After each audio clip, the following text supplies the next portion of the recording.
Lecture 75 start करते हैं जी। आज हम IAS 8 स्टार्ट कर रहे हैं, ठीक है जी। क्वेश्चन बैंक के कुछ क्वेश्चंस दिए थे होमवर्क में IAS 1 के, 80-90% तो वैसे ही हो जाने थे, दो बातें बता दी थी, लेकिन एडजस्टमेंट्स हैं कुछ में। मैंने पहला और आखिरी आपको वैसे ही छूट दे दी थी जाते जाते, ठीक है, कि स्पोर्ट्स डे की वजह से। फिर भी उनमें 1 by 1 क्वेश्चंस को मैं लेता रहूंगा, अगर कोई एडजस्टमेंट जिसमें मसला होता है वो डिस्कस कर लेंगे। बट IAS 8 आज एक लफ्ज भी किसी और चीज का नहीं पढ़ना, IAS 8 के टॉपिक का पूरा सवाल का नोट तक जाना है इंशाल्लाह, ठीक है। ये सवाल बुनियादी सवाल है और इंशाल्लाह हर सवाल में मैं ये सवाल ओपन किया करूंगा, इसलिए मैं नोट भी यहां पे कर रहा हूं इस सवाल, ठीक है। इसलिए इस आज का आपका जो होमवर्क होगा वो इसी सवाल को घर पे जाके 3 दफा करना होगा। देखो बेसिकली 2 दफा ही करना है, एक दफा तो क्लास वर्क को रिपीट करना होता है ना, वो अलग है। होमवर्क 2 दफा ही करना है, तो इन टोटल 3 दफा। आप यकीन माने हर सवाल को, बेटा प्लीज बस कर दें, हर सवाल को इस सवाल जैसा बनाया करूंगा, क्वेश्चन को भी मैं, और हर सवाल में इस सवाल को आके रेफर किया करूंगा मैं, इसलिए बहुत इंपॉर्टेंट है, ये बुनियाद है, ठीक है। स्टैंडर्ड बहुत आसान है। Statement of changes in equity यहां भी बनाएंगे। कुछ सवालों में सिर्फ रिटेन्ड अर्निंग्स का कॉलम होगा, कुछ सवाल तो होंगे ही statement of change in equity के, यहां पर भी उनमें बस IAS 8 मिक्स हुआ होगा, इसलिए स्टेटमेंट ऑफ इक्विटी से जान आपकी कोई नहीं छूट गई। उसी तरह से डिविडेंड्स आएंगे, उसी तरह से राइट इशू आएगा, सब कुछ आएगा, प्लस कुछ थोड़ा बहुत जो है वो तड़का IAS 8 का भी लग जाएगा। इसलिए समझे IAS 1 भी चल रहा है और साथ ये भी स्टार्ट हो गया, ठीक है। अच्छा, IAS 8 के अंदर 3 चीजें हैं, 3 चीजें हैं। एक, चेंज इन अकाउंटिंग एस्टिमेट्स, नजर नहीं आ रहा, चेंज इन अकाउंटिंग एस्टिमेट्स, ठीक है, ये हम पहले कर चुके हैं, इसका नोट भी बनाना सिखाया था आपको, याद है। दूसरी चीज है इसमें प्रायर ईयर एरर की करेक्शन, ये इंशाल्लाह कल करेंगे होपफुली। और तीसरी चीज है इसमें change in accounting policy. Change in estimate के अंदर मैंने आपको ये सिखाया था कि IAS 8 का ही ये पोर्शन हमने वहां किया था, इस यहां पे भी दोबारा करेंगे, जब जब सवाल में आया करेगा हम चेंज इन एस्टीमेट, वो रिवीजन भी होगी हमारी, नोट भी बना लेंगे दोबारा, ठीक है। रेजिडुअल वैल्यू के साथ नोट बनाना मैंने वैसे भी कहा था कि इस टॉपिक में करेंगे, वो कर लेंगे। चेंज इन एस्टीमेट अगर आए तो स्टैंडर्ड IAS 8 कहता है कि आप करंट ईयर को और फ्यूचर ईयर्स को सही करें, पास्ट को सही करने की जरूरत नहीं है। लेकिन अगर कभी आप अपनी अकाउंटिंग पॉलिसी को चेंज करें या कोई प्रायर ईयर का एरर पकड़ा जाए और वो मटीरियल एरर हो, तो आपको जिस दिन से वो एरर हुआ है, चाहे 10 साल पहले से हुआ है, वहां से सब कुछ सही करके लाना पड़ेगा। या आपने पॉलिसी चेंज की है तो अकाउंटिंग पॉलिसी आपकी 10 साल पुरानी एप्लीकेबल चली आ रही है, तो वहां से आपको सही करके लाना पड़ेगा। और इस कॉन्सेप्ट को कहा जाता है रिट्रोस्पेक्टिव एप्लीकेशन या रीस्टेटमेंट। अगर पॉलिसी चेंज हुई है तो रिट्रोस्पेक्टिव एप्लीकेशन, जब से वो पॉलिसी लगी हुई थी तब से चेंज करते हुए लाओ, ठीक है। और अगर कोई एरर है तो आपको कहा जाता है रिट्रोस्पेक्टिव रीस्टेटमेंट करके लाओ, यानी जब से गलती थी वहां से सही करके लाओ, ठीक है। एरर इंशाल्लाह बाद में देखेंगे। बात करते हैं चेंज इन अकाउंटिंग पॉलिसी पे, पहले समझाता हूं पॉलिसी होती है, शेरी सब तैयार हो जाएगी इंशाल्लाह साथ ही, लेकिन प्रैक्टिकल आपको पता है न्यूमेरिकल से बात शुरू करेंगे, ठीक है। अच्छा, IAS 1 के अंदर भी वो बाय बैक ऑफ शेयर्स का कॉन्सेप्ट छोटा सा रहता है, चीजें छोटी छोटी पेंडिंग होती हैं, उससे परेशान ना हुआ करें, ठीक है। घर जाने से पहले पेंडिंग नहीं होनी चाहिए, ओके। अच्छा, तो चेंज इन अकाउंटिंग एस्टीमेट क्या है? करंट और फ्यूचर को सही करो, प्रोस्पेक्टिव एप्लीकेशन। जबकि चेंज इन पॉलिसी हो जाए तो रिट्रोस्पेक्टिव एप्लीकेशन है, जब से पॉलिसी वो पुराने वाली थी जिसको आपने अब चेंज कर दिया है, वो आपने अप्लाई की हुई थी, तब से उसके इंपैक्ट को सही करके लाओ। अब पॉलिसी की एग्जांपल क्या है? IAS 1 आपने रिवाइज किया और किया कि नहीं किया? IAS 1 मैंने आपको 2 दिन लगा के, 2 से 2.5 दिन लगा के रिवाइज कराया है। IAS 1 आप लोगों ने रिवाइज किया नहीं किया? अगर नहीं किया हुआ सही तरह से, तो मैंने आप वाले ही 2.5 लेक्चर्स को इकट्ठा करके YouTube पे चढ़ा दिया था पोस्ट वालों के लिए, ठीक है, वो भी आप ले सकते हैं। एनीवेज, वैसे बता रहा था, टाइम जाया नहीं करना, आपको पता है आपने रिवाइज कर लिया था, आप वाली ही क्लास तो उनको दी है। अच्छा, इंट्रो का कॉन्सेप्ट है। इन्वेंट्रीज के टॉपिक में आपको इतना याद होगा कि स्टैंडर्ड हमें ऑप्शन देता है FIFO यूज कर लो या F ऐसे ही है। अब ये ऑप्शन है स्टैंडर्ड की तरफ से, आपकी ऑर्गेनाइजेशन ने, आपने FIFO सेलेक्ट कर लिया, ऑप्शन था FIFO या F आपने FIFO सेलेक्ट कर लिया। बड़े ध्यान से बैठना है, कोई आपस में बात नहीं करेगा, कोई मोबाइल इस्तेमाल नहीं करेगा, बैग्स में और जेब्स में और बैग्स में डाल लें, ठीक है जी। जल्दी करें, शाबाश शाबाश शाबाश शाबाश मेरे सारे प्यारे प्यारे बच्चे, शाबाश, जल्दी से, बड़े ध्यान से। ये बेसिक लेक्चर है, आज वाला लेक्चर ध्यान से सुन लो, अगले जितने दिन ये टॉपिक चलेगा आपको कोई मसला नहीं होगा, बस चीजें बदलेंगी, कभी एरर आ जाएगा, कभी चेन एस्टीमेट आएगा, कभी एडजस्टमेंट मुश्किल हो जाएगी, पर हमारी बुनियाद यही रहेगी, हम हर सवाल को ऐसे ही करेंगे जैसे इसको करेंगे। तो इसलिए बड़े ध्यान से सुनने वाला लेक्चर है, ठीक है। इसलिए मैंने कुछ भी छोटा मोटा भी डिस्कस नहीं किया पिछले लेक्चर के होमवर्क में से। मैंने कहा कोई चीज भी कोई ना छेड़े, सिर्फ इस तरफ ध्यान दें आज। फिर उसके बाद कल से ये आधे घंटे में एक सवाल हो जाता है, 40 मिनट में हो जाता है, बाकी टाइम होता है 2 सवाल कभी करने हो कभी ना करने हो तो फिर पुरानी को रिवीजन कर लेंगे IAS 1 के क्वेश्चन की, वो मसला नहीं है। बट आज बिल्कुल भी ध्यान इधर से ना हटे, ठीक है। अच्छा जी, मैं आपको कह रहा हूं कि जी IAS 2 ने ऑप्शन दिया FIFO यूज कर लो या F को यूज कर लो। आपने यार छोड़ दो यार, क्या डिस्कशन चल रही है, छोड़ दो इस वक्त ना छेड़ो किसी को, सब कुछ छोड़ दो। आपने FIFO सेलेक्ट कर लिया, now FIFO becomes your accounting policy. Standard कहता है जो पॉलिसी है एज एन ऑप्शन स्टैंडर्ड्स ने दी हुई हैं, वो पॉलिसीज आपको ऑप्शन के तौर पे अवेलेबल हैं। जब आपने उनमें से कोई एक ऑप्शन सेलेक्ट कर लिया, उसको कंसिस्टेंटली अप्लाई करना है ओवर द ईयर्स। ये जरूरी है, क्यों? कंसिस्टेंसी के लिए भाई, कंसिस्टेंसी नहीं रहती। आपने गौर किया हो, अगर IAS 2 आपको इतनी जल्दी भूल गया, ये अभी तो 10 दिन पहले तो मैंने रिवाइज कराया था, 10 दिन भी नहीं होने। बहरहाल आपने गौर किया था, एक ही सवाल हमने FIFO और FCO से किया था, स्टॉक चेंज था। स्टॉक क्लोजिंग स्टॉक प्रॉफिट पे डायरेक्ट इंपैक्ट है, इंशाल्लाह देखेंगे इस टॉपिक के अंदर, ठीक है। और रूल है हमारा, बन जाएगा कि क्लोजिंग स्टॉक बढ़े तो प्रॉफिट बढ़ जाता है, क्लोजिंग स्टॉक कम हो तो प्रॉफिट कम हो जाता है। कभी आपका दिल करे कि प्रॉफिट ज्यादा है तो आप FIFO या FCO में से वो लगाओ जिससे क्लोजिंग स्टॉक ज्यादा आ रहा हो। आपने देखा दोनों में डिफरेंस है, ताकि क्लोजिंग स्टॉक ज्यादा हो तो प्रॉफिट भी ज्यादा हो जाए। अगले साल आपको दिल करे नहीं यार टैक्स बड़ा देना पड़ता है, प्रॉफिट कम शो करते हैं, तो क्या करना है, क्लोजिंग स्टॉक को वो वाला लगा के आप वैल्यूएट कर लें जिससे स्टॉक कम आए ताकि प्रॉफिट भी कम आए। स्टैंडर्ड ने कहा नहीं, ये खाला जी का घर नहीं है, आपका जो दिल करे आप करो। आपको ऑप्शन दिया स्टैंडर्ड ने, FIFO या FCO, आपकी मर्जी है। एक बार आप उसको सिलेक्ट करने के लिए आपके पास इख्तियार है, लेकिन जब सिलेक्ट कर लो फिर इसको कंसिस्टेंटली अप्लाई करना है, ठीक है। अब अगर इस पॉलिसी को आपने कभी चेंज करना है तो उसकी 2 ही सूरतें हैं पॉसिबल। पहली सूरत, स्टैंडर्ड ही बदल जाए। जैसे हमारे भी पढ़ने को CA शुरू करने से पहले के जमाने की बात है, ठीक है, 2000 की अवाइल 2000 की बात है। IAS 2 के अंदर एक मेथड LIFO भी होता था, लास्ट इन फर्स्ट आउट। 3 थे, FIFO LIFO, हमें उस्तादों ने बताया, हमने तो वो स्टैंडर्ड कभी नहीं देखा, ठीक है, हमें उस्तादों ने बताया था कि LIFO होता था, ठीक है ना। Last in first out, first in first out और एवरेज। और अवाइल 2000 में, अवाइल का मतलब शुरू, ठीक है ना, अवाइल 2000 में ये स्टैंडर्ड बदला और उसने LIFO को खत्म कर दिया। अब मिसाल के तौर पे एक कंपनी जो 2000 के अंदर स्टैंडर्ड बदल गया, मिसाल के तौर पे 1990 से वो LIFO यूज करती आ रही थी, 2000 में आके स्टैंडर्ड ही बदल गया, अब वो LIFO यूज नहीं कर सकते, उन्हें स्विच करना पड़ेगा FIFO या FCO पे, ठीक है। तो ये चेंज इन पॉलिसी है। अब अगर स्टैंडर्ड की वजह से चेंज आए तो स्टैंडर्ड खुद ही कभी कभी गुंजाइश भी देता है, कहता है चलो जो हुआ सो हुआ, अब आइंदा से सही कर लो। या स्टैंडर्ड कहता है नहीं, लाजमी 1990 से सही करके लाओ। ये ट्रांजिशनल प्रोविजन स्टैंडर्ड खुद देता है जब चेंज आती है तो, ठीक है ना, ठीक है। ये ऑप्शन दे देता है, चाहो तो 90 से सही कर लो, चाहो तो ऑनवर्ड्स। ये सब कौन बताता है? स्टैंडर्ड खुद, ठीक है। ये तो होगी change in policy due to change in standard. कभी कभी ऐसा भी होता है कि मैनेजमेंट कहती है कि जी FIFO से FCO पे हम आना चाह रहे हैं क्योंकि ये ज्यादा बेटर प्रेजेंटेशन देगी ये चीज यूजर को, और वो इसको डेमोन्स्ट्रेट कर सकें, तो मैनेजमेंट भी चेंज कर सकती है पॉलिसी, ठीक है। लेकिन ये ना हो मैनेजमेंट आप FIFO से FCO पे क्यों आ रहे हैं जी, ताकि प्रॉफिट कम हो जाए, टैक्स कम देना पड़े, तो ये क्या बात कर रहे हो, ऐसी बात नहीं, ठीक है। हाँ, मैनेजमेंट क्यों चेंज कर रहे हो जी, ये जरा बेटर प्रेजेंटेशन देगी यूजर को, डेमोन्स्ट्रेट कर सकते हो तो कर लो चेंज, यानी मुश्किल काम है। और उससे बड़ी मुश्किल बात तो ये है कि अगर आप मैनेजमेंट कहते हैं ना इसको वॉलंटरली चेंज कर रही है, स्टैंडर्ड नहीं बदला, स्टैंडर्ड नहीं बदला, हम FIFO पे हम FCO पे जाना चाह रहे हैं, मैनेजमेंट ने डिसाइड किया FCO पे चले जाओ, तो यहां पर स्टैंडर्ड फिर ऑप्शन नहीं देता। यहां कहता है अब जिस दिन से तुम 50 साल से FIFO यूज करते आ रहे थे, 50 साल से सही करके लाओ, फिर इस पॉलिसी को वहां से चेंज करो, FIFO से टैक्स निकालो, निकाल के चेंज करो। तो इतना आसान काम नहीं है, वो अलग बात है, मैं बता दूंगा। स्टैंडर्ड कहता है जहां तक जा सको मैक्सिमम वापस चले जाओ, वो बात की बात है। फिलहाल तो पहले दिन बता रहा हूं ना बात, तो मैं ऐसे खुला के बात कर रहा हूं, ठीक है। पॉलिसी क्या है? FIFO या FCO में से ऑप्शन, एक और ऑप्शन IAS 40 पढ़ चुके हो। IAS 40 क्या कहता है? सब्सिक्वेंट मेजरमेंट में कॉस्ट मॉडल यूज कर लो या फेयर वैल्यू।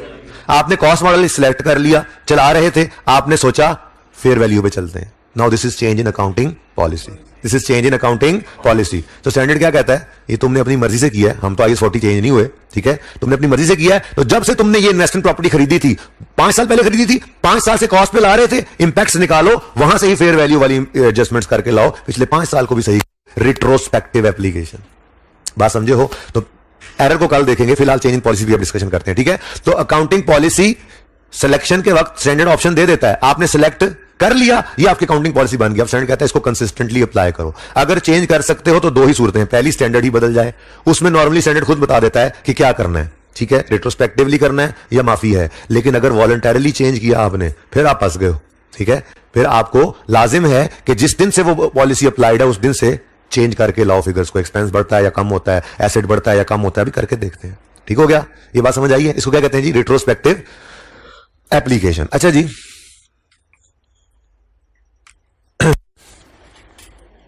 ये भी हमारे पढ़ने से पहले की एक चेंज है। हमने IAS 23 पढ़ा है, अब तो जो हमने पढ़ा था वही आपने पढ़ा है, ठीक है। IAS 23 कहता है अगर आपने कोई, इधर ना देखना भाई, इधर ना देखना, मेरी तरफ देखना। इधर क्या देख रहा है यार? कल जीत गया था, आया नहीं, अभी टाइम नहीं है। आज IAS 8 पर मैं तुम्हें खड़ा कर देता, सजा देता तुम्हें, ठीक है। टाइम नहीं है आज, चलो फिर कभी कल बात करेंगे जी। हमने क्या पढ़ा है जी? क्वालिफाइंग एसेट बनाया आपने, उसके लिए लोन लिया है, उस पर इंटरेस्ट दिया है, तो वो एसेट की कॉस्ट में ऐड करना, ऐसा ही है? बोलो, मैंने आपको IAS 23 पढ़ाया, क्या मैंने आपको ये कहा है कि जी आपके पास ऑप्शन है, आप चाहें तो इंटरेस्ट को एक्सपेंस करें, चाहें तो एसेट की कॉस्ट में ऐड करें? नहीं ना कहा, इसका मतलब ऑप्शन नहीं है। 2003 से पहले ये ऑप्शन था। 2003 से पहले स्टैंडर्ड कहता था IAS 23 पढ़ाने वाला कि चाहो तो इंटरेस्ट को एक्सपेंस में फेंक दो, चाहो तो एसेट की कॉस्ट में ऐड करो। लेकिन 2003 के अंदर इसमें चेंज है, उसने कहा नहीं, क्वालिफाइंग एसेट अपने उसूल बताने के बाद कि जी ये एसेट की कॉस्ट में ही ऐड करना है, ये एसेट की कॉस्ट में ही ऐड करना है। कोई बच्चा नीचे नहीं देखेगा, नीचे कुछ भी नहीं पड़ा है, आंखों में नींद भी है, कुछ की झोली में मोबाइल भी है, कोई नीचे ना देखे, मैंने कुछ भी, ये इधर सब इधर देखें, मेरी तरफ देखें, जो मैंने पढ़ाना होगा मैं यहां से पढ़ा लूंगा, ठीक है। कोई किताब मैंने ओपन नहीं करा, मैं तो पेज नंबर ही नहीं बताया कि सवाल कहां पड़ा है, ठीक है। आपने ढूंढने की कोशिश भी नहीं करनी है और कोई नीचे नहीं देखेगा, ओके प्लीज। 2003 के अंदर स्टैंडर्ड बदला, स्टैंडर्ड ने कहा ना जी ना, देयर इज नो ऑप्शन, आपने इंटरेस्ट को लाजिम एसिड कॉस्ट में ऐड ही करना। जाहिर है उसकी ब्रैकेट थी कमेंसमेंट सेशन, वो अपनी जगह पे है, ठीक है ना स्टैंडर्ड।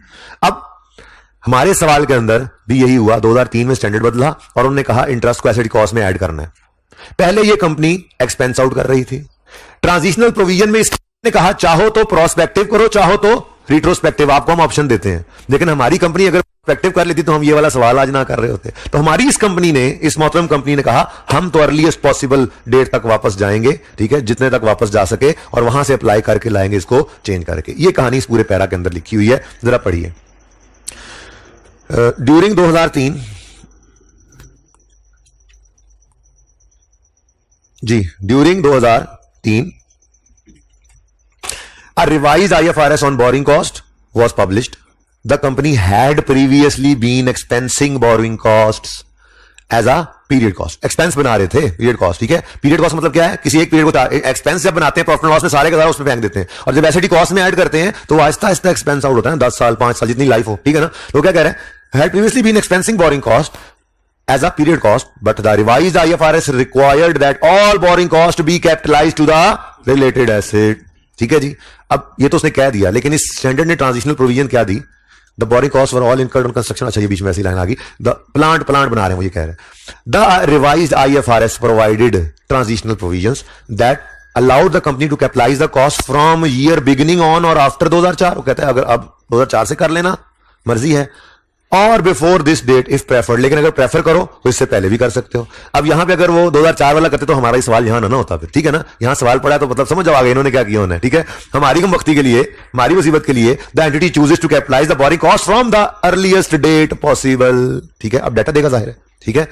आगे कहता है plant is not yet available for use. शुक्र करो डेप्रिसिएशन का इंपैक्ट इस सवाल में नहीं होगा, अगले सवालों में वो भी होगा। अगर एसेट बदलेगा तो डेप्शन भी आया करेगी, अगले सवाल में देखेंगे इंशाल्लाह। कल वाले सवाल में एरर डाल लेंगे, ठीक है। ये देखेंगे चेंज, वैसे एक और सवाल करके फिर परसों एरर डाल देंगे, ठीक है। लेकिन चेंज इन पॉलिसी में भी बदलने पर डेप्शन बदल सकती है। बहरहाल इस सवाल के अंदर बचत क्यों हो गई? Plant is not yet available for use, capital work in progress है, जान छूट गई, ठीक है। डेप्रिसिएशन नहीं करेंगे। अच्छा, the effect of this change is as follows, बह रहा है ये इफेक्ट, पकड़ो इसको, फ्लोज। 2001 में इंटरेस्ट, ओल्ड पॉलिसी में इंटरेस्ट था 15, 2002 का 17, 2003 का 9, न्यू पॉलिसी में जीरो कैसे हो गया? ये सिर्फ डाटा है, डाटा है। वो कह रहे हैं कि ओल्ड पॉलिसी के हिसाब से एक्सपेंस बन रहा था, न्यू पॉलिसी में अगर एसिड कॉस्ट में ऐड कर देंगे तो एक्सपेंस तो कख नहीं बनेगा, और नाली हो ना। अच्छा, following draft draft draft draft draft क्या होता है जी? Not final. नॉट ड्राफ्ट मतलब क्या होता है जी? नॉट फाइनल, सेमी फाइनल, जो मैं हार गया हूं जी, not final, not final, okay. Draft मतलब अभी हमने बना दी हैं या बना रहे हैं, चलो बना भी दी हैं, अभी ऑर्डर आके चेक करेगा, उनको अंदर गलतियां कोई हैं तो वो निकालेगा और फिर फाइनल करेगा, हम गलतियां सही कर लेंगे तो ऑडिट रिपोर्ट देगा। ऑडिटेड फाइनेंशियल स्टेटमेंट्स जो होती हैं वो फाइनल होती हैं और जो ड्राफ्ट होती हैं वो फाइनल नहीं होती। अच्छा, तो कह रहा है जी इसके अंदर हमने ड्राफ्ट फाइनेंस बनाई, प्रॉफिट आ रहा है 2002 का 380, 2003 का 455, ये 31 दिसंबर ये एंड है ना, तो 31 दिसंबर 31 दिसंबर। बैलेंस शीट में ये एक्सट्रैक्ट्स दिए हुए हैं रेलेवेंट सिर्फ, ठीक है ना, सिर्फ एक्सट्रैक्ट्स दिए हुए हैं, ओके, पूरा प्रॉफिट एंड लॉस नहीं दिया उन्होंने। अच्छा, बैलेंस शीट में सिर्फ एक्सट्रैक्ट्स हैं, प्लांट और रिटेन्ड अर्निंग्स हो गया जी। Construction of plant is not yet complete. फिर उसने लिख के बताया भाई, क्लास के बाद ना बच्चे अक्सर पकड़ लेते हैं उस्ताद को आके, सर डेप्रिसिएशन नहीं कर रहे एसेट, दो दफा उसने लिखे हो, तो दो दफा इसलिए लिखा है उस्ताद से सवाल ना पूछना क्लास के बाद जाके डेप्रिशिएट क्यों नहीं कर रहे। पिछली क्लास में तो क्लास से बाद भी बच्चे निकलने दिया, यहीं पे रोक लिया मुझे, सर डेप्रिसिएशन, लेकिन उसने ऐसे नहीं कहा, सर यहाँ तो प्लांट कंप्लीट नहीं हुआ, कंप्लीट हो जाए तो डेप्रिसिएशन करेंगे। मैं कहा तुमने अपने सवाल का जवाब खुद दे दिया, इसलिए अभी इस सवाल को मत करो, ठीक है ना। एसेट डेप्रिशिएट नहीं होगा क्योंकि अभी कंप्लीट नहीं हुआ, इसलिए डेप्रिसिएशन इंपैक्ट नहीं है। एसेट छिड़ेगा, डेप्रिसिएशन नहीं छिड़ेगी, क्यों? क्योंकि एसेट अभी कंप्लीट नहीं है, ओके। अच्छा जी, रिक्वायरमेंट में income statement, balance sheet, change equity, change policy note और जनरल एंट्रीज हैं। ई तो मैंने बिल्कुल नहीं करवाई, डी तक हम पहुंचे हैं, लेकिन तरतीब ये नहीं, तरतीब हमारी अपनी, ठीक है। हम सबसे पहले अगर सब कुछ बनाना होगा तो हम सबसे पहले बनाया करेंगे इनकम स्टेटमेंट, फिर बनाया करेंगे चेंजेस इन इक्विटी, फिर बनाया करेंगे बैलेंस शीट, फिर नोट। इनकम स्टेटमेंट इसलिए पहले बनाएंगे कि इनकम स्टेटमेंट से प्रॉफिट्स सही करके चेंज इन इक्विटी में ले जाएंगे तो हेल्प मिल जाएगी। Change in equity balance sheet पहले इसलिए बनाएंगे कि वहां से फिगर्स निकलकर बैलेंस शीट में जानी होती है, ठीक है ना। फिर आगे जाकर कल परसों में हम डायरेक्ट भी सवाल करेंगे, जरूरी नहीं है कि हर सवाल में इनकम स्टेटमेंट भी मांगे, चेंज इन इक्विटी भी मांगे, बैलेंस शीट भी मांगे और नोट भी मांगे, कोई एक चीज मांग लिया करेगा वो भी सीख लेंगे ऐसा ऐसा। लेकिन आज का सवाल तो बुनियादी सवाल है ना, तो बिल्कुल पूरा मैप क्रिएट हो जाए, स्टेप बाय स्टेप ही चलेंगे। तो हमारा पहला स्टेप क्या होगा? इनकम स्टेटमेंट, दूसरा स्टेप चेंजेस इन इक्विटी, तीसरा स्टेप बैलेंस शीट, चौथा स्टेप फिर नोट। अगली बात, मैंने आपको काफी दफा एक बात कर ली थी, आज वो वक्त आ गया उसको अप्लाई करने का। सवाल में कहे ना कहे 3 में खड़े हैं तो हमने कंपैरेटिव बनाना ही बनाना है। IAS 8 का सवाल हो तो कंपैरेटिव अव्वल तो कह देता है, नहीं भी कहेगा तो स्टैंडर्ड ने कहा हुआ है कि बनाना है, बात समझिए, जरूरी है। और स्टैंडर्ड ने ही यह कहा हुआ है कि इनकम स्टेटमेंट 2 साल की बनाना, चेंजेस इन इक्विटी 2 साल की बनाना और बैलेंस शीट 3 साल की बनाना, ठीक है, सही है। ये सारी बातें कल लिख लूंगा मैं, आज नहीं लिख रहा, आज सिर्फ सवाल करना है, ओके। ये सारी बातें लिख लेना, कोई मसला नहीं, ओके। तो तरतीब क्या रखेंगे जी? तरतीब क्या रखेंगे? Income statement, change in equity, balance sheet और नोट। इनकम स्टेटमेंट कितने साल की बनाएंगे? 2 साल की। बैलेंस शीट, इनकम स्टेटमेंट कितने साल की? 2, तरतीब ना छेड़े। इनकम स्टेटमेंट कितने साल की? 2 साल। चेंज इन इक्विटी कितने साल की? 2 साल। बैलेंस शीट 3 साल की। 3 3 3 3 कैसे बनेगी अभी देखते हैं, ठीक है। बहरहाल ये बात कल लिख भी लेंगे। चलो जी, सवाल का मसला समझ आ गया जी। अब इन्होंने क्या किया बदतमीजों ने, इन्होंने कहा है कि हमने अर्लीस्ट पॉसिबल डेट से अप्लाई करना है। इतनी देर कर दिया तुमने, मैंने सारा IAS 8 पढ़ा दिया बस। अच्छा जी, अब ओरिजिनल रॉन्ग लिखूंगा मैं, क्योंकि हमें आदत है ना इस तरह से, जरा इजी है। हालांकि चेंज इन पॉलिसी है, लेकिन ओरिजिनल रॉन्ग लिख सकता हूं ना। मैं कहूंगा कि ओल्ड पॉलिसी वो रॉन्ग हो गई और ओरिजिनल जो नई पॉलिसी है तो लिख सकता हूं ना। ओरिजिनल रॉन्ग लिख लें तो जरा रेक्टिफिकेशन आसान रहती है, ठीक है ना। ये जो काम अब कर रहा हूं ये लिखने की जरूरत नहीं, जबानी किया करेंगे, पर पहला दिन है इसलिए मुझे बताओ अब आप क्या सोच रहे हो? क्या सोच रहे हो? क्या सोच रहे हो? नई पॉलिसी में क्या करना है? जो वो सोच रहे हो पता नहीं वो क्यों सोचने लगे, मैं कह रहा हूं इधर अब क्या सोच रहे हो? सवाल में क्या सोच रहे हो? सवाल में क्या सोच रहे हो? नहीं ना, नई पॉलिसी में कह रहे हैं एसेट की कॉस्ट में इंटरेस्ट को ऐड करना है, तो प्लांट डेबिट और कैश क्रेडिट करना है हमने। फिगर तो हर साल की डिफरेंट है, मैं सिर्फ एंट्री कर रहा हूं, इस बानी किया करेंगे। ये होना चाहिए, हम ये कह रहे हैं। लेकिन होता क्या रहा पिछले 3 साल? होता क्या रहा? Interest expense debit, cash credit. अब इसको सही करना चाहें तो क्या करेंगे? प्लांट को डेबिट करेंगे, इंटरेस्ट एक्सपेंस को क्रेडिट कर देंगे, ठीक है। तो ये जबानी किया करेंगे पर्चे में, लिखने की आसान चीज हो, लिखने की जरूरत नहीं होगी। पहला दिन है इसलिए लिख दिया मैंने, इसलिए इसको मैंने सवाल शुरू होने से पहले ही लिख दिया। ओल्ड पॉलिसी में ये होता रहा है, हम कह रहे हैं ये होना चाहिए, तो मैंने इसको ओरिजिनल और इसको रॉन्ग कह दिया, ठीक है ना। तो प्लांट डेबिट कैश क्रेडिट होना चाहिए था, होता रहा interest expense debit cash credit. तो सही करने के लिए क्या करेंगे? Plant debit interest expense credit, ठीक है। अगली बात, स्टेप 1 हमारा हुआ करेगा वर्किंग 1, जिसमें हम ये 3 साल का इंपैक्ट था ना इस सवाल में, 3 साल में ये गड़बड़ हुई है जो डेटा उन्होंने दिया है। तो हम 3 साल की फाइनेंशियल स्टेटमेंट 3 साल को ओपन करेंगे और उन सालों में जाकर इन एंट्रीज को सही करेंगे। पता नहीं ये अलाउड भी है या नहीं, लेकिन फिलहाल सवाल हमेशा इसी तरह से सवाल को पैरों पे खड़ा करने के लिए इन एंट्रीज को ऐसे करना जरूरी है। रिस्पेक्टिव ईयर्स को ओपन कर देंगे, हालांकि ये ओपन नहीं होते, क्या करना है बाद में देखेंगे, फिलहाल तो हम एंट्रीज करेंगे, ठीक है। अब हमने एंट्रीज कौन कौन से साल की करनी है जी? 2001, 2002 और 2003, ऐसा ही है जी। 2001, 2002 और 2003 जी। फरमा दें क्या अभी आपने एंट्री बनाई है, करेक्टिंग एंट्री? प्लांट को कर देंगे डेबिट। अभी साथ साथ नोट नहीं करना प्लीज, ठीक है? मैं एंट्रीज करके अभी रुकता हूं, आपने 1 मिनट में वो कर लेनी है, फिर मैं इनकम स्टेटमेंट बनाकर रुकूंगा। 1 मिनट, 1 मिनट का काम है, इतना छोटा छोटा सवाल है, ठीक है ना? और होंगे भी ऐसे ही सवाल, 7-8 नंबर का सवाल देता है आई, ठीक है? और वो इंशाल्लाह उससे ज्यादा तैयार कर लेंगे हम, टेंशन नहीं लेनी है आपने। लेकिन अपने बिल्कुल जैसे कह रहा हूं वैसे करना है, साथ साथ नोट करोगे ना तो ध्यान इधर नहीं रहेगा, ठीक है? तो प्लांट डेबिट और interest expense credit, interest expense credit कितने से जी? 15,000 से 1000 में सवाल किया मैंने पिछली क्लास में, 15 से, ठीक है जी? तो 15 और 15, 2002 में एंट्री क्या होगी? Plant debit interest expense credit 17 से। पहले ये होता था IAS 8 जो है FAR 2 में होता था, ये पिछली अटेम्प्ट से इधर आया, ठीक है? वहां पे होता था तो वहां पे टैक्स की इंप्लीकेशन भी देखनी पड़ती थी, तो डेफर्ड टैक्स करंट टैक्स वो IAS 12 करने के बाद ये किया जाता था, ठीक है? अभी यहां पे ध्यान से पढ़ लेना, वहां पे एक आधा लेक्चर लगा के उस्ताद रिवाइज कराते हैं, जैसे जहां में इन्वेंट्री आपको रिवाइज करवाई, ठीक है ना? यहाँ पे अच्छा पढ़ा होगा तो फिर वहां पे मसला नहीं पेश आएगा आपको, ठीक है? तो plan debit interest expense credit 17 से, और 2003 में भी plan debit interest expense credit 9 से। टैक्स नहीं है, टैक्स होता तो मुसीबत ज्यादा पड़ती, तो आसान ही आसान है, ठीक है? तो हमने क्या किया जी, सबसे पहले हर साल को ओपन करके उसकी एंट्रीज, लेकिन तरतीब जरा सुन लो, पहले 2 सफे रिक्वायरमेंट्स के लिए छोड़ दो, तीसरे सफे पे वर्किंग 1 करना, तीसरे सफे वर्किंग 1 की हेडिंग दो, पहले 2 सफों पे, पहले सफे पे इनकम स्टेटमेंट, आधे पे चेंज इन इक्विटी आ जाएगी, अगले सफे पे आधे पे बैलेंस शीट आ जाएगी, आधे पे नोट आ जाएगा, और तीसरे सफे से आपने रिक्वायरमेंट ये वर्किंग की हेडिंग देनी है, ठीक है? तो वर्किंग 1 आपने की ये, ठीक है? ये वर्किंग 1 है बच्चों, और इस वर्किंग 1 को यहां देख के नहीं करना, पहले 2 सफे छोड़ के तीसरे सफे पे हेडिंग दें, वर्किंग्स नंबर 1 लिखें, और 3 साल ओपन करके जल्दी से सवाल को पढ़ें, और अपने पास वो ओरिजिनल रॉन्ग जबानी लिखें, और रेक्टिफाइंग एंट्री लिखकर जल्दी से ये एंट्रीज पास करें। 1 मिनट का वक्त शुरू होता है अब। इधर नहीं देखना, खुद करना है सवाल, पहला सवाल ही खुद करना है आपने, इंशाल्लाह जल्दी करें। सर मैंने तो फोटो लेनी है, और यार सारी फोटो एक ही बार एंड पे लेना, सारा सवाल बेहतरीन, एक पिक्चर। ओह पेज नंबर तो बताया ही नहीं, page number 381 question number 1, page 381 question number 1।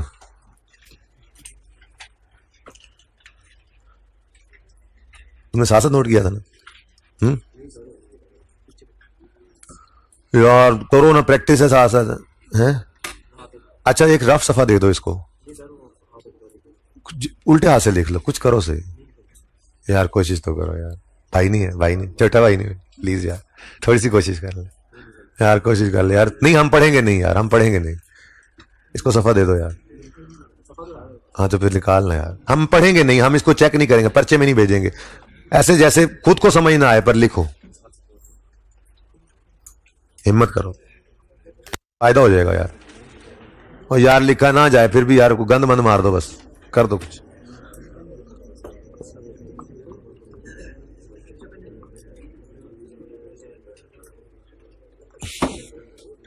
कितने बच्चे कर चुके हाथ खड़ा करें? कमाल, आधी ज्यादा क्लास हो, नहीं साथ नहीं नोट करते बच्चे, अच्छे बच्चे हैं।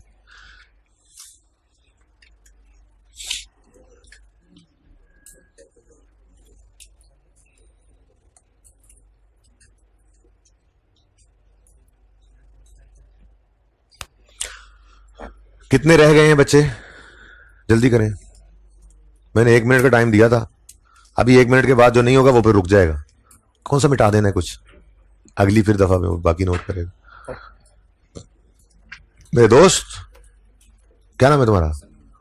माशाल्लाह समीउल्लाह, हॉकी खेलते हो तुम? समीउल्लाह आगे बढ़े, समीउल्लाह ने बॉल दी शहबाज सीनियर को, शहबाज सीनियर से शहबाज जूनियर, और ये गोल। ओके नाउ स्टार्ट करते हैं सवाल। बस भाई जब मैं यूं कह दूं तो फिर जो रह रहे हो वो रुक जाया करें, कोई नहीं कहीं नहीं जा रहा कुछ भी, ठीक है ना, यहीं पे। अच्छा जी सुने, सबसे पहले क्या करना है हमने, इनकम स्टेटमेंट, वर्किंग 1 हो गई है, इनकम स्टेटमेंट बनानी, क्या करना है जी? अच्छा रिक्वायरमेंट में पढ़ो तो पूरा नाम लिखना है आपने, पूरा नाम क्या है जी? Statement of profit and loss. अभी नंबरिंग ना करना, वो बाद में कर लेंगे, कोई तरतीब हमारी डिफरेंट है, ठीक है ना? उसने कहा statement of profit and loss के एक्सट्रैक्ट्स बनाओ, पूरा लिखना, मैं पूरा इसलिए लिख रहा कि जगह नहीं है, ठीक है? कंपनी का नाम मैंने ढूंढा ढूंढा ढूंढा, मुझे कहीं नहीं मिला, ठीक है? तो कंपनी का नाम मुझे मिला नहीं, मैंने कंपनी का नाम क्या रख दिया? ABC, कंपनी ABC, ठीक है जी? तो ABC company, statement of profit and loss, लेकिन एक्सट्रैक्ट्स हैं, ये क्या है? क्योंकि पूरी इनकम स्टेटमेंट तो हम नहीं बना रहे, स्टेटमेंट ऑफ प्रॉफिट लॉस नहीं बना रहे ना, ठीक है। उसने भी एक्स टैक्स दिए थे, हम भी एक्स टैक्स ही बनाएंगे। ओके, अब सबसे पहला स्टेप इसमें सवाल से गलत प्रॉफिट्स को उठाकर लिखना है, इसके भी होंगे, ठीक है। गलत प्रॉफिट्स क्यों कह रहा हूं, आप अगर गौर फरमाएं तो आपकी एंट्रीज में एक्सपेंस हिट हो रहा है, रेक्टिफाइंग एंट्री की है ना ये आपने, इसमें एक्सपेंस हिट हो रहा है, और एक्सपेंस हिट हो रहा है तो फिर प्रॉफिट एंड लॉस में प्रॉफिट भी हिट हो जाएगा। तो इसका मतलब जो प्रॉफिट उन्होंने दिया हुआ है, क्योंकि देखो बड़ी अहम लाइन थी ये, लाइन तो ब्राउन करने के काबिल है। ये लाइन क्या है जी, फॉलोइंग ड्राफ्ट्स, जहां पे मैं रुक गया था, were produced before adjusting for the change in accounting policy. यानी कि इन्होंने जो जी एलओ जी, following drafts are produced before adjusting the change in accounting policy के, ये जो ड्राफ्ट्स नीचे आपको दिए गए हैं, इन ड्राफ्ट्स की प्रिपरेशन जो हुई है, ड्राफ्ट्स में देखें 2003 का ड्राफ्ट होगा ना, 2 तो पिछले साल का उसके घर जा चुका हुआ है, ठीक है। तो 2003 का ड्राफ्ट बनाया इन्होंने, जाहिर है 3 के अंदर IS1 कहता है 2 का कंपैरेटिव दो, और जो 2002 यूजर के घर पड़ा होगा उसमें 2001 का कंपैरेटिव होगा, और जो 2001 में वाले फाइल्स जो उसके घर में वही पड़ी होंगी उसमें 2000 कंपैरेटिव होगा। यही IS1 की प्रेजेंटेशन की रिक्वायरमेंट है ना, ठीक है, कि हम कंपैरेटिव ईयर को शो करते हैं। अच्छा, अब ड्राफ्ट इस एडजस्टमेंट से पहले है, तो इसका मतलब ये तो चलो माना वैसे ही प्रॉफिट वो हैं जो 2002 में उस यूजर के घर पर पड़ी हुई फाइनेंशियल स्टेटमेंट उनके अंदर, तो साल ही गुजर चुका था ना, 3 के प्रॉफिट्स में भी ये एडजस्टमेंट नहीं हुई, ऐसा ही है। इसका मतलब ये दोनों प्रॉफिट्स सही नहीं रहे, इनको सही करना पड़ेगा, ठीक है। तो गलत प्रॉफिट क्या है, 2002 का 380 और 2003 का 455। स्टेप 1 क्या है, आपने उठा के इन गलत प्रॉफिट्स को, यहां पे कोई भी साथ साथ नोट नहीं कर रहा प्लीज, यही काम आपने अभी थोड़ी देर में खुद करना है सवाल से देखकर, ठीक है। तो 2002 और 3 मैंने इसलिए इस तरह से लिख लिया, हालांकि इधर तरतीब 2 और 3 ऐसे ही है, क्योंकि एंट्रीज में जरा तरतीब है ना 1 2 3, तो इसलिए मैंने यहां पर भी तरतीब 2 और 3 की लिख ली, जरा इजी रहता है, ठीक है। अब 1 का क्या करें ये थोड़ी देर में देखते हैं, ठीक है। 2 और 3 2 साल की प्रॉफिट एंड लॉस बनाना ना, 2 साल का, तो 2 और 3 हमारे पास है ना, 2 और 3 का गलत प्रॉफिट बताओ मुझे, 2002 का कितना प्रॉफिट है गलत, 380, और 2003 का, लो जी इसके भी नंबर थे सवाल के अंदर, जो आपने वहां से फिगर सवाल से उठाई और यहां पे लिख दी अनएडजस्टेड, ठीक हो गया। अब क्या करना है, अब ऊपर पड़ी है करेक्शन, उसका इंपैक्ट टाइमथी वाला सवाल, और एक स्काई में भी प्रॉफिट का इंपैक्ट, ऐसे नहीं उसमें जोर लगते रहे थे, उसी दिन की तैयारी हो रही थी, वहां पे भी अलग से आता है लेकिन यहां पे भी बहुत ज्यादा यूज होता है। देखो अब हर सवाल में ही ये काम चल रहा होगा। बोलो जी, इंटरेस्ट एक्सपेंस 2002 का 17 से हो गया क्रेडिट, क्रेडिट मतलब कम, एक्सपेंस के कम होने से प्रॉफिट, और एक्सपेंस के बढ़ने से प्रॉफिट, इनकम के कम होने से प्रॉफिट कम होता है, कम होता है, ऑटो पेन लग रहा करो, ध्यान सुना करो, इनकम के कम होने से प्रॉफिट कम, और इनकम के बढ़ने से प्रॉफिट बढ़ जाता है। ये रूल 1 है हमारा। इसी तरह से रूल छोटे छोटे लिखेंगे हम स्टॉक के लिए भी ऐसे रूल लिखेंगे, प्रॉफिट के ऊपर जो इंपैक्ट लेना होगा ना वो इस तरह से पहले छोटा सा प्रूफ कर लेंगे, किसी दिन जब आएगा सवाल छोटा सा प्रूफ करके फिर पक्का उसूल याद रख लेंगे। तो ये उसूल लिखने वाला नहीं है, ये तो भाई लिखने के काबिल भी नहीं है, तस्वीर खींच लेना, बाद में जब रूल 2-3 इकट्ठे हो जाए मुझे बता देना, तस्वीर खिंचवा दूंगा। फिलहाल तो एक ही है, क्या इनकम बढ़े तो प्रॉफिट बढ़ता है, इनकम कम हो तो प्रॉफिट कम, एक्सपेंस बढ़े तो प्रॉफिट कम, एक्सपेंस कम हो तो प्रॉफिट बढ़, ठीक है जी। बोले जी, बोले जी, बोले जी, एक्सपेंस हो गया क्रेडिट यानी कम, एक्सपेंस हुआ कम तो प्रॉफिट जाएगा बढ़, ग्रीन से +17, ठीक हो गया जी। नेक्स्ट 2003 एक्सपेंस 9 से हुआ कम। अच्छा, अगर ये एसेट होता ना डेप्रिशिएबल यानी कि रेडी हो गया होता तो डेप्शन का इंपैक्ट भी आता, वो भी आपको सिखाया हुआ है मैंने रेक्टिफिकेशन में। एसेट बढ़ रहा है, लंबा चौड़ा नहीं सोचते हम, एसेट बढ़ रहा है डेप्शन को बढ़ा दो, एसेट कम हो रहा है डेप्शन को भी कम कर दो, ठीक है ना, और सही है। अच्छा चलो, फिलहाल तो ऐसा कुछ है नहीं, फिलहाल तो वेव्स ही वेव्स हैं, आज हम किल कर रहे हैं। एक्सपेंस 9 से हो गया कम, एक्सपेंस 9 से हो गया कम, एक्सपेंस के कम होने से प्रॉफिट जाएगा बढ़, तो +9, ठीक है जी। आंसर बताएं, 397 और 464। अच्छा, अब एक छोटा सा मसला था, पिछली क्लास में तो मुझे साफ साफ रजिस्टर मिल गए थे, जरा रजिस्टर दिखाओ, रजिस्टर अपने रजिस्टर दिखाओ जरा, नहीं इनका टाइटल ओपन करो जिस पे लिखा जा सके कुछ सादा टाइटल। हाँ एक तो ये मिल गया मुझे, और दूसरी साइड दिखाओ, दूसरी साइड दिखाओ, दूसरी साइड, नहीं बिल्कुल सादा रजिस्टर है किसी के पास, बिल्कुल सादा, एक इस पे लिखा नहीं जाएगा, व्हाइट कलर में, लाइट कलर में एक, नहीं ये है जी 2002, ऐसे कहां लिखा जाना है मुझसे, इधर लिखते 2002 और 2001। हम कौन से साल में खड़े हैं, हमें इधर जूम इन कर लें, हम कौन से साल में खड़े हैं, हम तो 3 में हैं, तो ये फाइनेंशियल स्टेटमेंट्स तो यूजर के घर में पड़ी होंगी अलमारी में। एक और रजिस्टर दे दें, हाँ ये इसमें नहीं, ये नहीं, ये चलेगा। ओए ये तो जबरदस्त हो गया भाई, एक ही कंपनी की फाइनेंशियल स्टेटमेंट है ना, मिलती जुलती है, ठीक है। अच्छा हम खड़े हैं जी 2003 में, तो 2003 और 2002 इसमें आ रहा होगा। अब दिखा दें आमिर भाई, ये हमारे साल की फाइनेंशियल स्टेटमेंट है 2003 की, इसका कंपैरेटिव होगा 2002, ठीक है। अब ये फाइनेंशियल स्टेटमेंट्स जब पहुंचेंगी, काश के को बिल्कुल सादा रजिस्टर होता, चले उसके अंदर प्रॉफिट नजर आ रहा होगा 464 और 397, ऐसे ही है 464 और 300, ये फाइनेंशियल स्टेटमेंट यूजर के घर पहुंच गई, ठीक है।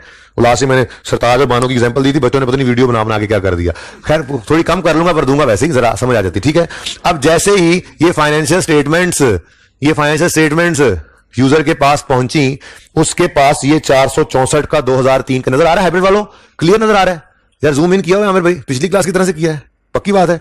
ये 2003 का जो प्रॉफिट है 464, ये तो यूजर ने पहली बार जिंदगी में देखा होगा, ऐसे ही है ना। लेकिन जैसे उसकी नजर 397 पे जाएगी, उसका जहन खटकेगा, याददाश्त बड़ी तेज है इस यूजर की हमारे की, ठीक है। उसने कहा अल्लाह ना बुलाए ना, तो पिछले साल जो 2002 की फाइनेंशियल स्टेटमेंट्स आई थी ना, उनमें ये प्रॉफिट 380 नजर आया। फौरन उसने बानो को आवाज दी और उसे कहा कि जरा जल्दी से पिछले साल की फाइनेंशियल स्टेटमेंट्स लेकर आओ, 380 है। अच्छा और जरा लेकर फाइनेंशियल, उसने लेकर झाड़ के उन्होंने साफ करके जब देखा, तो उसमें 2002 का फाइनेंशियल स्टेटमेंट में प्रॉफिट कितना नजर आ रहा था, लग गई समझ सरताज को। उसने कहा कि ये तो उन्होंने की है कोई गड़बड़। क्या गड़बड़ की है? जब वो इस साल की फाइनेंशियल स्टेटमेंट्स को ओपन करता है, देखता है, ओहो तू भी होने लेना सी, इधर रख दो फिलहाल, इधर रख दो फिलहाल, इधर लगा दो, गुजारा हो जाएगा, ओके बाद में चेंज करता हूं। ये ऐसे ऐसे ऐसे ये मसला है असल में। ये 2003 की फाइनेंशियल स्टेटमेंट जो इस दफा इसके घर पहुंची, इनमें ये प्रॉफिट तो 464 का इसने पहली बार देखा, ये वाला प्रॉफिट, ठीक है। लेकिन जैसे ही इस पे नजर गई, उसको शक पड़ा, उसने कहा नहीं पिछले साल कुछ और था यहाँ पे, याददाश्त बड़ी तेज है उसकी, ठीक है।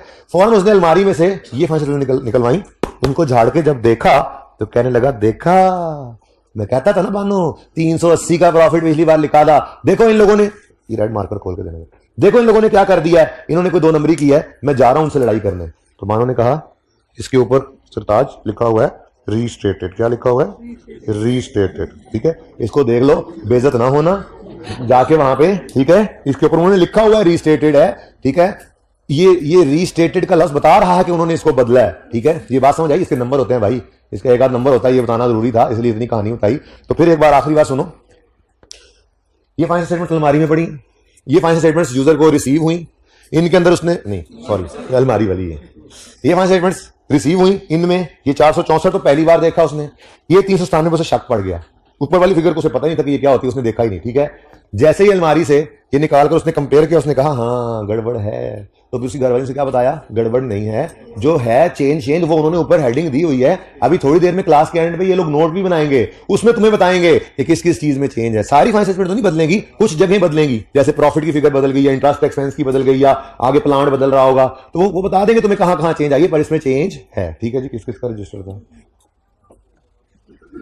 जी, तो इधर देखो, ये इतनी देर की बहस, बात सुनो, इतनी देर की बहस सिर्फ इसलिए थी कि यहां पर रीस्टेटेड लिख लेना है, इसके भी नंबर होंगे, ठीक है जी। रीस्टेटेड 2003 पे भी रीस्टेटेड लिखे ना, अभी बता के आया हूं, ये तो पहली बार उन्होंने देखा है, ठीक है। ये 3 का साल हमारे पास मौजूद है, इसकी कोई गलती है तो सही करके सही वाली फिगर भेजो, कि पहले गलत भेजनी है, फिर वापस बुलवा के सही करके फिर रीस्टेट करके भेजनी, हाथ होगी यार, 3 तो आपके पास ही है, तो 3 ही गलती को तो 3 में सही करो और सही फिगर ही भेजो। इसके ऊपर ये उसके पास पहले कोई नहीं मौजूद जिसे कंपेयर कर गएगा कि ये फिगर क्या है, ये रीस्टेटेड नहीं है, ये गलती सही करके ही हमने भेजा, पहली बार ही उसके पास, ठीक है। तो ये आपकी इनकम स्टेटमेंट बन गई है, 1 मिनट में इसको बनाएं, कुछ भी नहीं है, 2 लफ्ज लिखने बस यहाँ पे, और कुछ भी नहीं। ये प्रॉफिट 2 लिखने हैं गलत वाले, और एडजस्टमेंट को देख के उसको सही करना है, जल्दी करें, 1 मिनट भी ज्यादा है। अच्छा जी,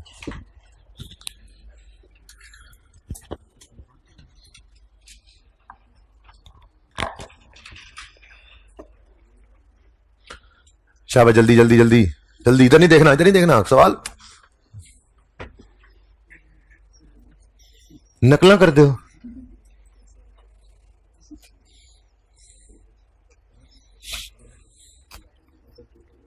देखो बस 2-2 मिनट में बैलेंस शीट बनेगी, चेंज इक्विटी बनेगी, ऐसे ऐसे ऐसे ऐसे।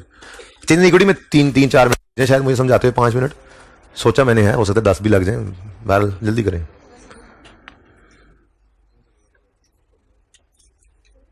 जी बेटा,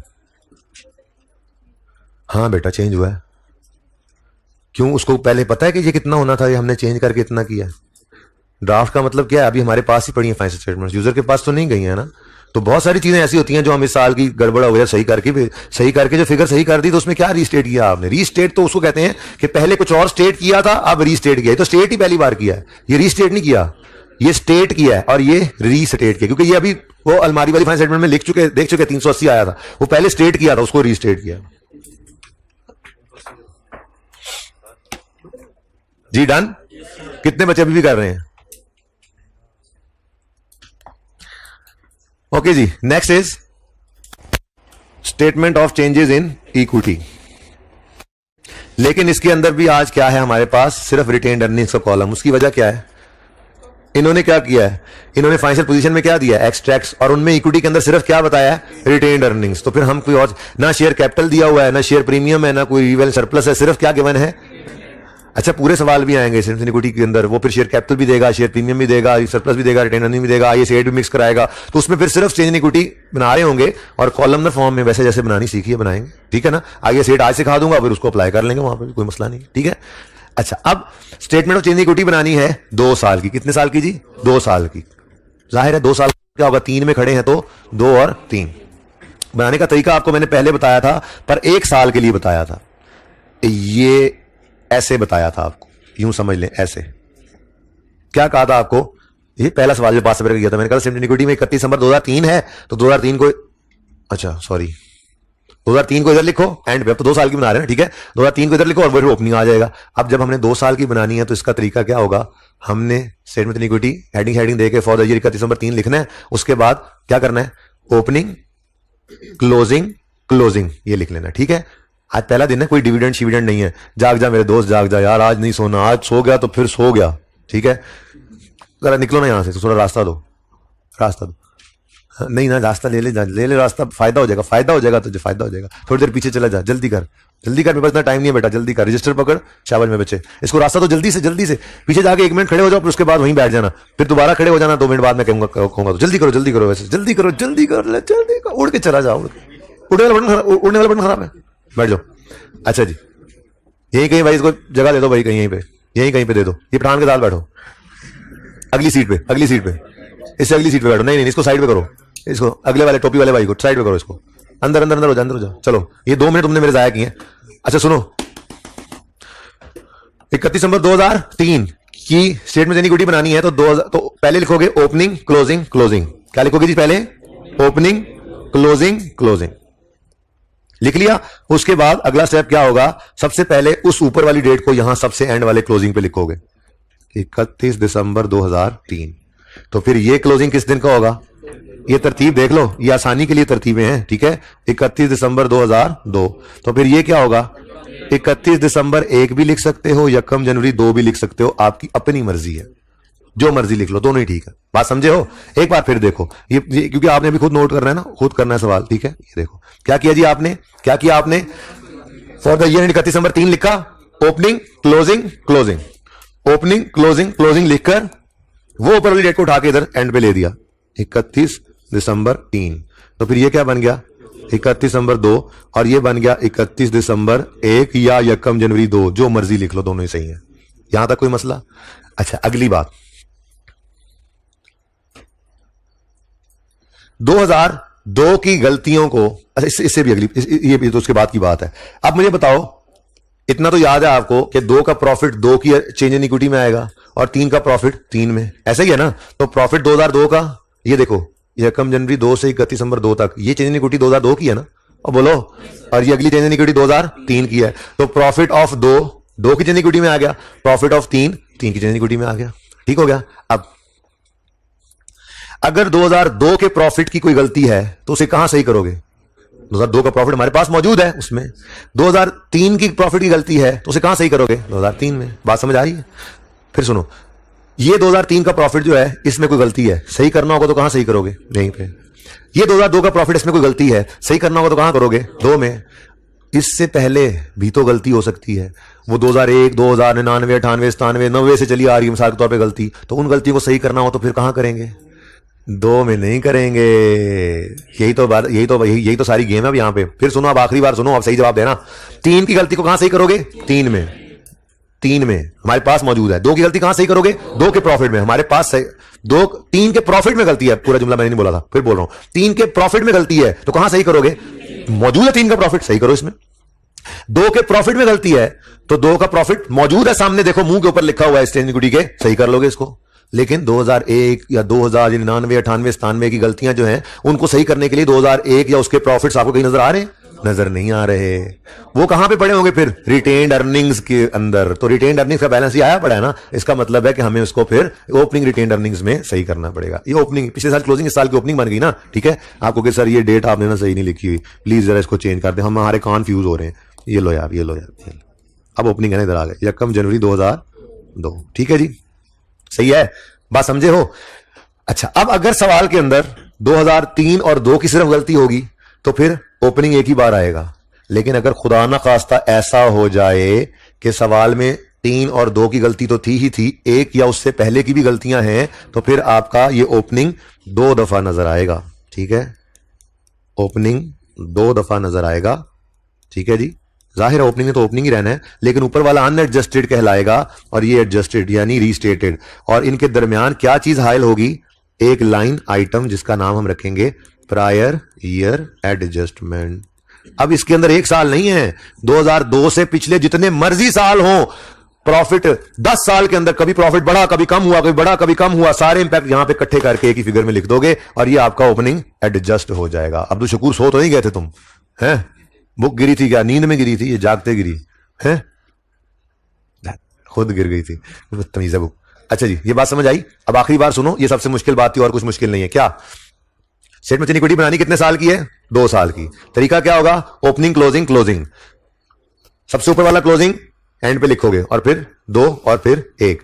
अब सवाल को देखोगे, अगर तो गलती सिर्फ 2 और 3 में है तो फिर ओपनिंग एक ही बार आएगा, लेकिन क्योंकि 2 और 3 के प्रॉफिट्स हमारे पास मौजूद है, उनकी गलती, प्रॉफिट्स की गलती 2002 और 3 में सही कर लेंगे। लेकिन अगर 2002 से पिछले किसी साल, एक की 2 साल की, 10 साल की, 50, 500 साल की गलती है कोई, तो वो सारी की सारी गलतियां इस ओपनिंग में सही होनी है, तो फिर ओपनिंग को 2 बार लिखना पड़ेगा। Is it clear? ठीक है, अब तरतीब से चलते हैं जी दोबारा, तरतीब से चलते हैं जी दोबारा। 2001 में क्या हुआ? इंटरेस्ट एक्सपेंस 15 से कम हो गया। एक्सपेंस के कम होने से प्रॉफिट 15 से बढ़ जाएगा। प्रॉफिट का बढ़ना पॉजिटिव साइन के साथ यहां पे शो कर दो, लेकिन हमारी एडजस्टमेंट्स तो ग्रीन कलर से हो रही है ना, ये ठीक हो गया तो सही है। चलो, अब 2002 में भी तो एक्सपेंस ने हरकत की, इस वजह से प्रॉफिट चेंज हुआ।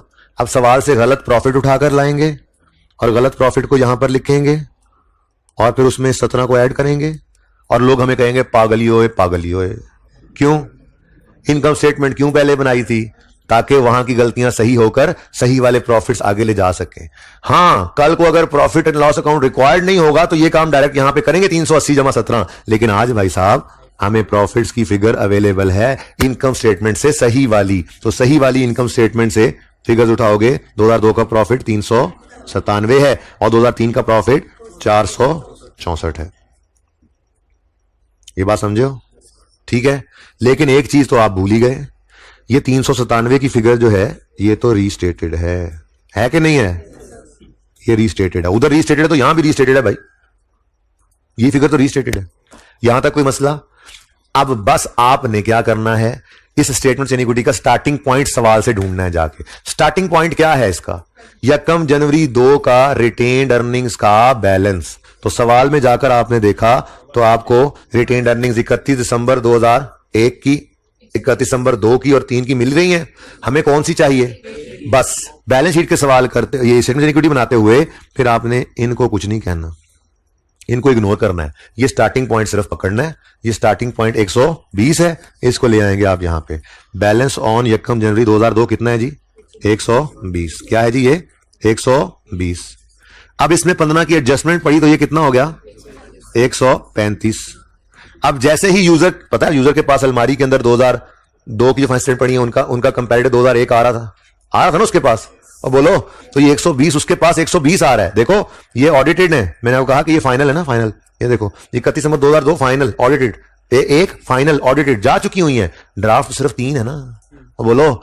तो ये एक भी उसके पास चली गई थी किस चर्चा पहले पिछले से, वो अलमारी वो उससे भी ऊपर वाली स्टोर वाली अलमारी में पड़ी होंगी 2001 की फाइनेंशियल स्टेटमेंट्स, उनकी तरफ जाने की जरूरत नहीं है। वैसे तो 2002 की फाइनेंशियल स्टेटमेंट में कंपैरेटिव क्या हो रहा होगा 2001, उसके अंदर चेंज इक्विटी के अंदर रिटेन अर्निंग कितनी नजर आ रही होंगी उसको 120, जबकि हमने इनको क्या कर दिया 135। तो इसका मतलब ये भी क्या है रीस्टेटेड, ठीक है।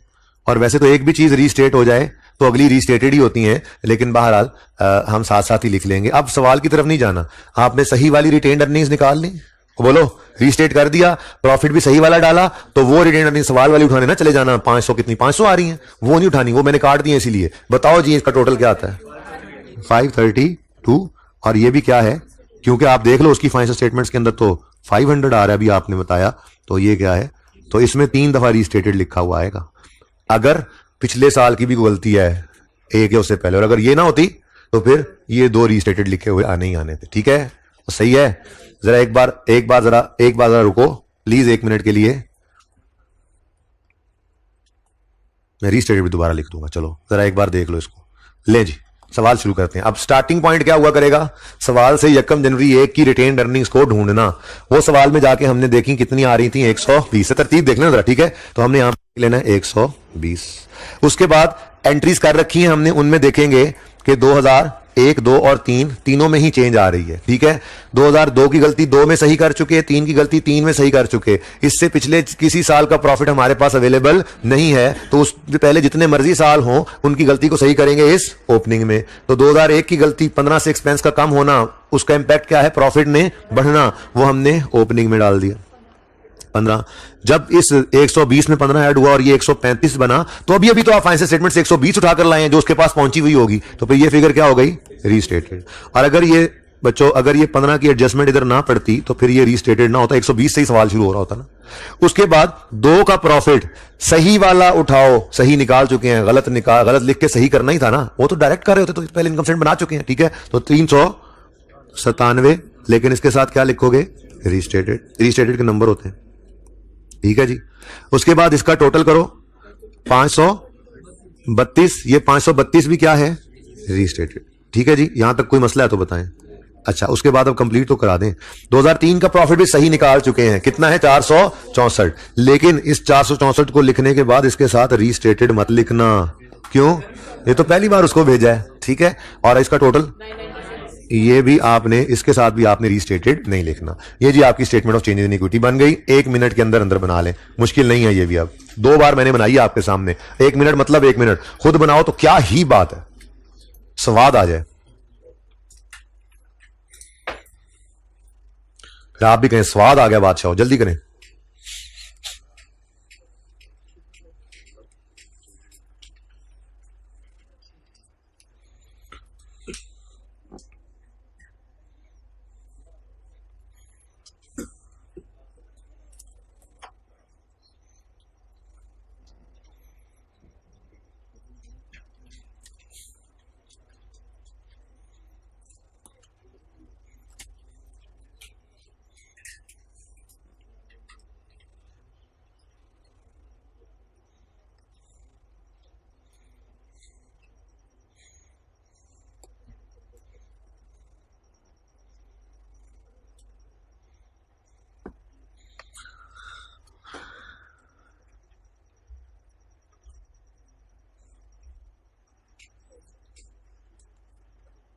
कोशिश कर रहा हूं कि आपकी एंड पे एक पिक्चर बन जाए, बस उसके लिए मैं आगे पीछे चीजें। और ये क्या हो गया, ये कंपनी का सी इधर ही रह गया।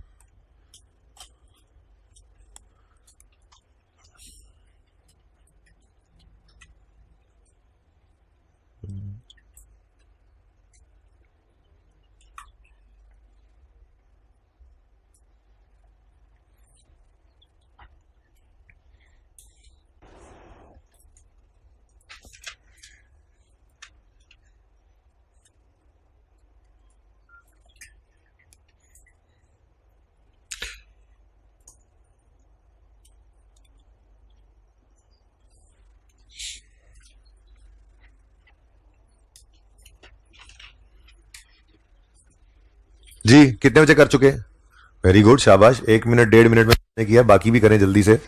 शाबाश शाबाश शाबाश, हिम्मत करें। आसान है मुश्किल है? बहुत आसान है, सिर्फ आसान कहना अच्छी बात नहीं है, मुझे लगी है। आसान है मुश्किल? बहुत आसान। हाय हाय, सुभान अल्लाह, सुभान अल्लाह, अल्हम्दुलिल्लाह।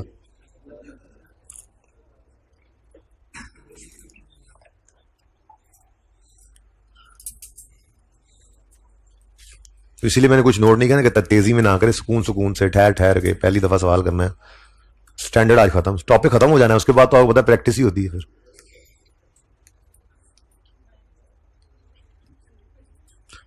आप कोई रहता है जी, हाथ खड़ा करें। फिर ये रहता ही है। अब ठीक है, समझ आ गई है? ओके, पिक्चर बन सकती है, लेकिन देखो मैंने प्लानिंग तकरीबन ऐसे कर ली है कि आप तकरीबन इतनी कुछ जगह पे पिक्चर बन, ये पिक्चर आप बना लेंगे, उम्मीद है नजर आएगा इस पे, ठीक है ना? चलो जी, अब क्या बनाना है जी हमने? Balance sheet. अच्छा, ये इसका एबीसी था जो वहां पे पता नहीं लग रहा था क्या है। एबीसी, कंपनी का नाम को नहीं, मैंने कंपनी एबीसी लिखा हुआ है जी। इनकम स्टेटमेंट सबसे पहले बनाई 2 साल की, फिर चेंज इन इक्विटी बनाई 2 साल की, अब बैलेंस शीट बना रहे हैं 3 साल की। एक्सट्रैक्ट्स एज ऑन 31 दिसंबर 3, 2 और 1। प्लांट है और रिटेन्ड अर्निंग्स है, 2 ही चीजें हैं ना हमारे पास अवेलेबल, उन्हीं को एक्सट्रैक्ट में डालेंगे ना। तीसरी चीज को खुद से थोड़ी अज्यूम कर लेंगे कि चलो जी हम इन्वेस्टमेंट प्रॉपर्टी भी लिख देते हैं। प्लांट और रिटेन्ड अर्निंग्स। अब retained earnings, change in equity पहले बनाने का फायदा क्या हुआ? रिटेन्ड अर्निंग्स यहां पे ब्रैकेट में डाल के प्लस माइनस करने की जरूरत नहीं पड़ेगी। रिटेन्ड अर्निंग्स हमारे पास बिल्कुल सही नई नकोर आ चुकी हैं। मैं यहां पे 120 ब्रैकेट में लिख के सही नहीं करूंगा, 500 ब्रैकेट में लिख के सही नहीं करूंगा, बल्कि मेरे पास उधर देखो 2002 की 135 सही वाली अर्निंग्स निकल चुकी हैं। 2002 की 532 सही वाली अर्निंग्स निकल चुकी हैं और 2003 की 996 सही वाली अर्निंग्स निकल चुकी हैं। तो ये 3 फिगर्स मैं उठाऊंगा और उठा के बैलेंस शीट की फेस पे लिख दूंगा। 1 मिनट में ये सारे नंबर मुझे मिल जाएंगे। तो इसलिए पहले मैंने कहा, देखो ना, इनकम स्टेटमेंट पहले बनाई तो वहां सही प्रॉफिट्स आगे यूज हो गए, पहले चेंज इक्विटी बना ली तो वहां से सही रिटेन्ड अर्निंग्स यहां पर बैलेंस शीट में पोस्ट हो गई।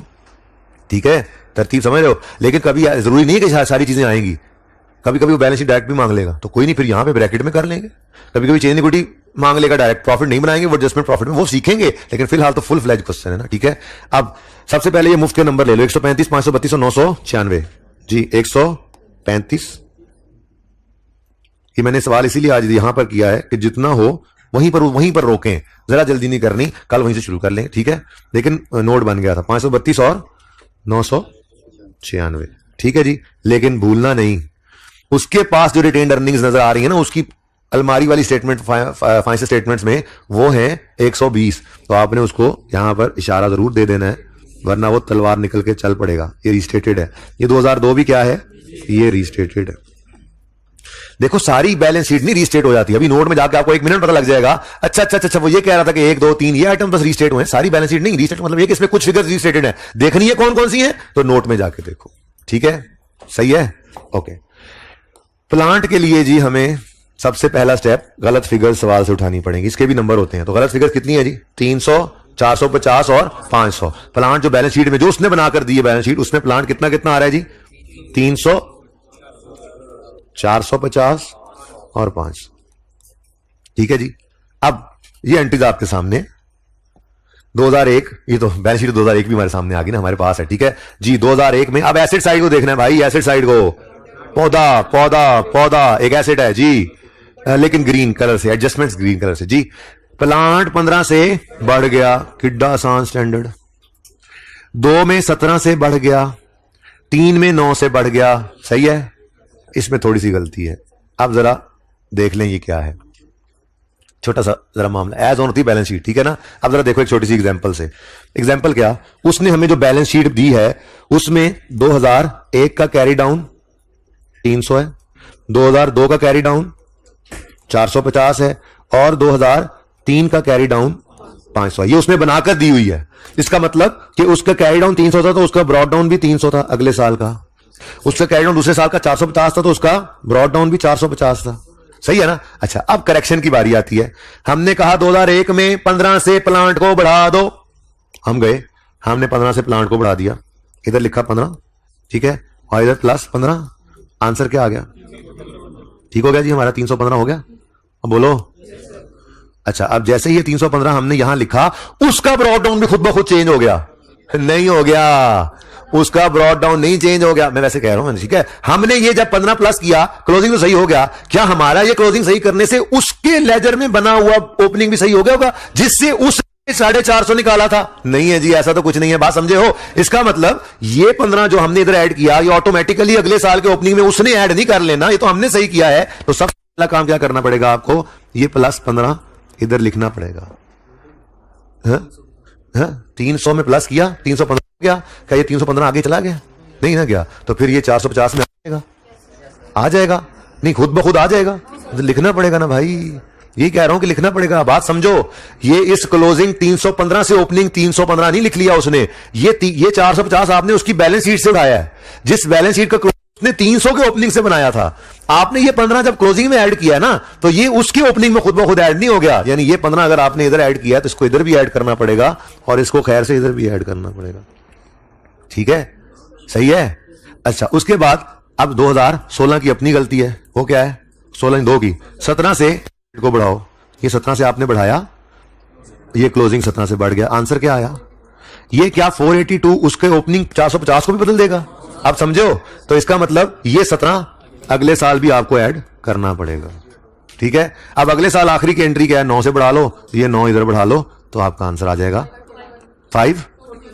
ये आंसर हमने निकाल लें। ठीक है ना, हमने क्लोजिंग तो सही कर लेने हैं, लेकिन देखो ये 15 क्लोजिंग, ये उसका ये किसने बनाया था? ये ब्लैक वाला किसने बनाया था? अकाउंटेंट ने, जिसने हमें बैलेंस शीट दी है। बेटा क्यों, हमने नहीं बनाया ना ये यार। अच्छा, तुम ब्रॉड डाउन बढ़ा लो, क्या क्या डेबिट हुआ, क्या क्या क्रेडिट हुआ, 450 पे कैसे पहुंचा, तुम्हें पता है? नहीं ना पता। मसला ये कि ये लेजर हम नहीं बना रहे, ये उसने बनाया था ब्लैक वाला, हमने रेड वाली हरकत की, ये रेड वाली हरकत हमने की। ये 315 हो गया, क्या उसका 300 बदल गया? नहीं, उसने तो अपने हिसाब से निकाला था 450, तो 450 में ये 17 तो हमने इस दफा की हरकत, ये पिछले वाली भी ऐड कर ली। ठीक है, तो बैलेंस शीट के लिए हमें रीस्टार्ट करना पड़ा करेगा, एज ऑन बनती है ये। ठीक है, तो इधर आओ भाई, 15 तो सही हो गया, ये सॉरी एक तो सही हो गया, 315 आ गया। जब 2 के लिए आगे बढ़े तो 450 में पहले 15 ऐड करोगे, फिर देखोगे 2002, पहले करके ऐड फिर देखो। हाँ भाई, क्या करना है, 17 से बढ़ा लो। ठीक है जी, कितना आ गया? 480, ऊंचा बोलो 2। अच्छा, अगले साल में जाओगे तो पहले एडजस्टमेंट देखनी नहीं है, पहले क्या करोगे, +15 +17। अब देखो प्लांट को क्या कर लो, 9 से बढ़ा लो। साकिब 5 मिनट लेके दो यार जी। 541 नहीं जी, बैलेंस शीट तैयार है, बस का नहीं समझ आई?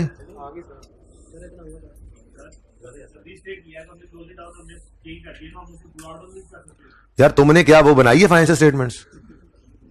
बेटा ये तो समझा के आया हूं। किस किस बच्चे को ये बात समझ नहीं आई रीस्टार्ट करने वाली? ये क्लास के बाद मुझसे फैकल्टी रूम में मिलके समझ लें, जिस चीज को समझ नहीं आई। 1-2 है तो फिर बोल रहे हो, ब्रॉड डाउन कहीं नजर आ रहा है बैलेंस शीट में? तो फिर मैंने बैलेंस शीट सही करनी है। ठीक है, अच्छा, फिर भी किसी को समझ नहीं आया क्लास के बाद, एक आध को होगा तो कोई मसला नहीं है, बाकी बनाया करें, सादा सी बात है। अच्छा, रीस्टेटेड लिखते आ रहे थे, लिख लो यार, ये सही कह रहा है। पिछली क्लास में बाद में बच्चों ने कहा लिख लो, कोई मसला नहीं है, उसने भी तो प्लांट ही लिखा हुआ है, उसको नहीं पूछ रहे तुम, ये लो, क्या फर्क पड़ता है। अच्छा ये सुने, ये जो आपने रीस्टेटेड लिख लिख के दिमाग खाया हुआ है, उसको बताओ ना क्या रीस्टेट किया है। तो चेंज इन पॉलिसी का नोट बनता होता है, company ABC notes financial statements for the year ended 31 दिसंबर 2003। इसमें हेडिंग बच्चों ने पिछली क्लास में कहा 15 नंबर लगा दे, मैंने कहा लगा देते हैं। अब इसमें आपने क्या लिखना है, इधर देखना जरा, ये जितना मैं हाईलाइट करूंगा ना घर पे लिखना है, पिछली क्लास को भी यही कहा है घर पे लिखना है। यूं लिखोगे आप, during the year 2003 revise IFRS publish the company had previously been expensing how to but the revise IFRS record capitalised asset और this entity chooses to capitalise from earliest. ये वाली चीज आपने एज इट इज लिखनी है अंग्रेजी में, ये यूजर को बताना है क्यों चेंज की पॉलिसी। ठीक है ना, सवाल से मिला करेगी ये बात। ठीक है, तो ड्यूरिंग से लेकर ब्रैकेट लगाना ऐसे किताबों पे, ड्यूरिंग से लेके रिलेटेड एसेट, दिस एंटिटी से लेके पॉसिबल। बाकी फजूल बात है इसलिए मैंने एक्सक्लूड कर दिया। आपको ना समझ आया कि फजूल कौन सी, तो सारी लिख देना यार। ओके जी, इधर देखो ड्यूरिंग 2000, इधर देखो ड्यूरिंग 2003 रिवाइज्ड। अब इधर देखो dot dot dot dot dot dot dot dot dot dot dot dot date possible. ठीक है, ये तो सवाल से उठा लिया ना, इसलिए मैंने डॉट डॉट लगा दिए। अब अगली लाइन हमने खुद लिखनी है। ये लाइन वही लाइन है जैसी चेंज एस्टीमेट का नोट बनाते सिखाई थी। The effect of this change,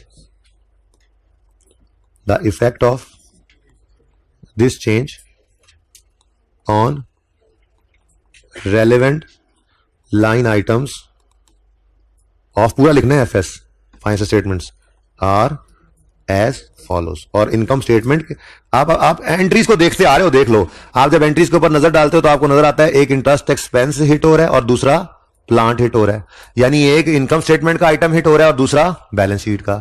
तो इनकम स्टेटमेंट का कौन सा आइटम हिट हो रहा है जी, बताएं बताएं बताएं बताएं। इंटरेस्ट एक्सपेंस क्या है जी, ये देखो। अब दो में इंटरेस्ट एक्सपेंस 17 से क्या हुआ, क्रेडिट, क्रेडिट कम हुआ, तो यहां पे आपने लिखा डिक्रीज इन,